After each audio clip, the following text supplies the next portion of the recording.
صحابہ کرام قربانی کیوں نہیں کرتے تھے؟ گھر میں قربانی کس کے نام سے کریں؟ کیا فوت شدہ والدین کی جانب سے قربانی کرنا درست عمل ہے؟ ناظرین کرام، ہمارے ایک بہت ہی محترم بھائی ہم سے یہ سوال کرتے ہیں کہ ہمیں عید الاضحیٰ کے موقع پر کیا گھر کے ہر فرد کی طرف سے قربانی کرنا ہوگی؟ مہربانی فرما کر اس بارے میں رہنمائی کر دیں۔ نہایت ہی محترم بھائی، ہر فرد پر الگ سے قربانی کرنا یہ واجب نہیں ہوتی۔ عرب علماء کرام کا یہ کہنا ہے کہ ایک گھر کا سربراہ ایک قربانی کر دے تو سب کی طرف سے کافی ہے، جبکہ امام ابو حنیفہ رحمت اللہ علیہ کی رائے یہ ہے کہ جو بھی صاحب نصاب ہوگا تو اس پر قربانی کرنا لازم ہوگی، اور پھر اس حوالے سے صحیح احادیث مبارکہ بھی موجود ہیں۔ نبی کریم صلی اللہ علیہ وآلہ وسلم نے ارشاد فرمایا کہ جو قربانی کرنے کی استطاعت رکھتا ہو اور اس کے باوجود بھی وہ شخص اگر قربانی نہ کرے تو اسے چاہیے کہ وہ ہماری عیدگاہ کے قریب بھی نہ آئے۔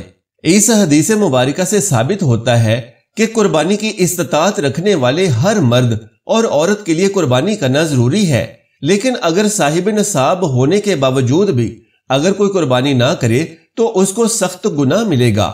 ناظرین کرام، قربانی واجب ہونے کا نصاب وہی ہے جو صدقہ فطر کے واجب ہونے کا نصاب ہے، یعنی جس عاقل بالغ مقیم مسلمان مرد یا عورت کی ملکیت میں قربانی کے ایام میں قرض کی رقم اور اس وقت تک واجب الادا اخراجات منہا کرنے کے بعد 7.5 تولہ سونا یا 52.5 تولہ چاندی یا اس کی قیمت کے برابر رقم ہو، یا تجارت کا سامان یا ضرورت و استعمال سے زائد اتنا سامان موجود ہو جس کی قیمت 52.5 تولہ چاندی کے برابر ہو، یا ان میں سے بعض کا مجموعہ 52.5 تولہ چاندی کی قیمت کے برابر ہو، تو ایسے مرد و عورت پر قربانی واجب ہے۔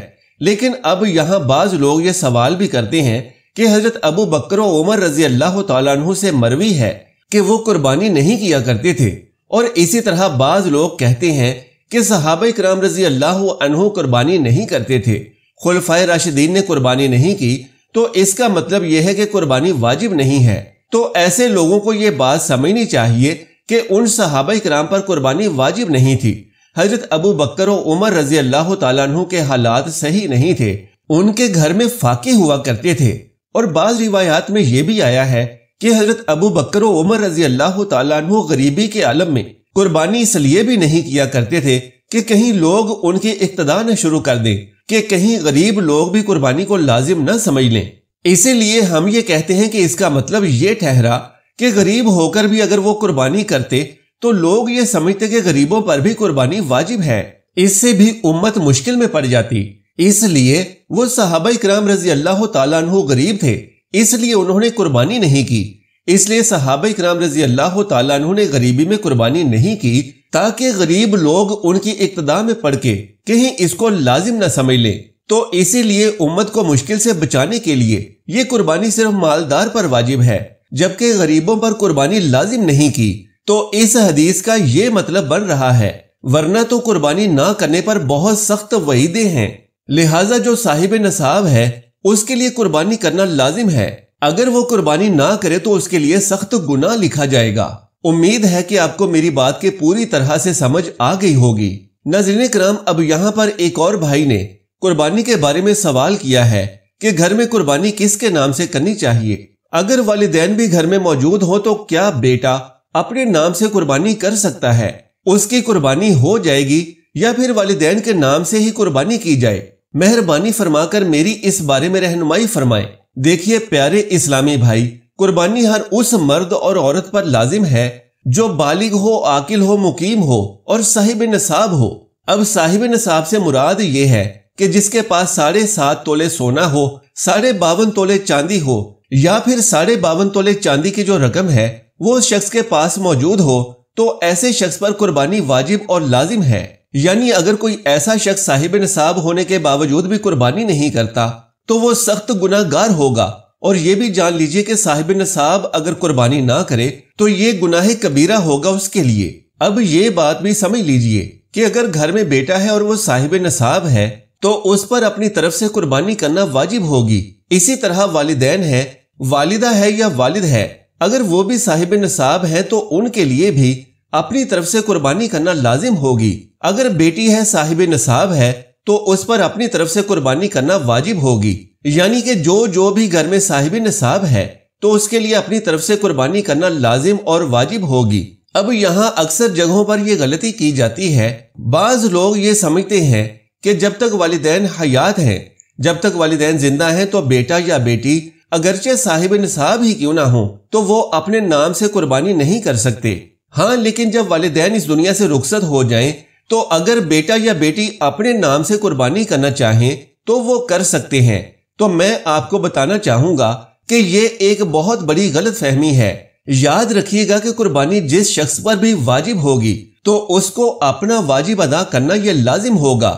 ہاں، البتہ اگر کسی کے پاس طاقت ہے تو وہ اپنا واجب ادا کرنے کے ساتھ ساتھ اپنے والدین کی طرف سے بھی قربانی کرنا چاہے تو کر سکتا ہے، لیکن اگر اپنا واجب چھوڑ کر اپنے والدین کی طرف سے قربانی کرے گا تو اس طرح ان کی قربانی تو ہو جائے گی مگر اسے اپنا واجب ادا نہ کرنے پر گناہ ملے گا۔ جو لوگ یہ سمجھتے ہیں کہ جب تک والدین حیات ہیں، والدہ ہے یا والد ہے، تو اولاد اپنی طرف سے قربانی نہیں کر سکتی، اگر کرے گی تو ان کی قربانی نہیں ہوگی، یہ ایک بہت بڑی غلط فہمی ہے۔ بلکہ جو شخص بھی صاحب نصاب ہے اس پر اپنی طرف سے قربانی کرنا واجب ہے، وہ اپنی طرف سے قربانی کرے، اگر نہیں کرے گا تو گناہ گار ہوگا۔ اگرچہ گھر کے 4 افراد ہیں اور چاروں صاحب نصاب ہیں تو ان چاروں پر قربانی کرنا واجب ہوگی۔ اسی طرح اگر گھر میں 8 افراد ہیں اور صرف ایک صاحب نصاب ہے تو اس کو اپنی طرف سے قربانی کرنی پڑے گی اور وہ اسے اپنے نام سے کرنی ہوگی، کیونکہ اگر دوسروں کے نام سے کرے گا تو اس طرح قربانی تو ہو جائے گی لیکن اس کا اپنا واجب رہ جائے گا۔ قربانی کے حوالے سے ہی ایک سوال یہ بھی پوچھا گیا تھا کہ اگر کوئی مسلمان چاہے تو نبی کریم صلی اللہ علیہ وآلہ وسلم کی جانب سے قربانی کر سکتا ہے۔ جان لیجئے کہ نبی کریم صلی اللہ علیہ وآلہ وسلم کی جانب سے قربانی کرنا درست اور باعث ثواب ہے۔ روایات میں ہے کہ حضرت علی رضی اللہ تعالیٰ عنہ ایک دمبا اپنی جانب سے اور ایک دمبا نبی کریم صلی اللہ علیہ وآلہ وسلم کی جانب سے قربانی کرتے تھے۔ نیز صحابہ کرام اور اپنے مرحومین کی طرف سے قربانی کرنا درست ہے۔ اس کی 2 صورتیں ہیں۔ پہلی یہ کہ اگر میت کی طرف سے قربانی کرنا چاہیں تو ہر ایک مرحوم کے لیے ایک حصہ رکھنا ہوگا، جبکہ دوسری صورت یہ ہے کہ اگر اپنی طرف سے نفلی قربانی کر کے اس کا ثواب تمام مرحومین کو پہنچانا چاہے تو یہ بھی درست عمل ہے، جیسا کہ احادیث سے ثابت ہے کہ نبی کریم صلی اللہ علیہ وآلہ وسلم نے بھی ایک قربانی کر کے اس کا ثواب پوری امت کو بخشا تھا۔ اسی طرح نابالغ اولاد کی طرف سے قربانی والد پر واجب تو نہیں، البتہ مستحب ہے۔ اگر نابالغ اولاد کی طرف سے قربانی کریں گے تو ثواب ملے گا اور قربانی درست ہے۔ اسی طرح اگر بیوی صاحب نصاب ہے تو اس پر قربانی واجب ہے، اس پر ضروری ہوگا کہ اپنی طرف سے ایک حصہ قربانی کرے۔ شوہر پر بیوی کی طرف سے قربانی ضروری نہیں، البتہ اگر بیوی کی اجازت سے یا اسے اطلاع دے کر شوہر اس کی طرف سے بھی ایک حصہ قربانی کرے تو بیوی کی طرف سے قربانی ادا ہو جائے گی۔ ناظرین محترم، امید ہے کہ آپ کے لیے یہ تمام معلومات مفید ثابت ہوں گی۔ اللہ تبارک و تعالیٰ سے دعا ہے کہ نیکی کی بات کو سننے، سمجھنے اور اس پر عمل کرنے کی طاقت و توفیق مرحمت فرمائے، آمین یا رب العالمین۔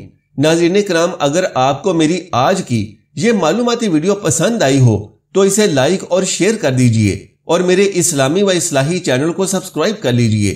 جزاک اللہ خیرن کثیرا۔ اللہ ہم سب کا حامی و ناصر ہو۔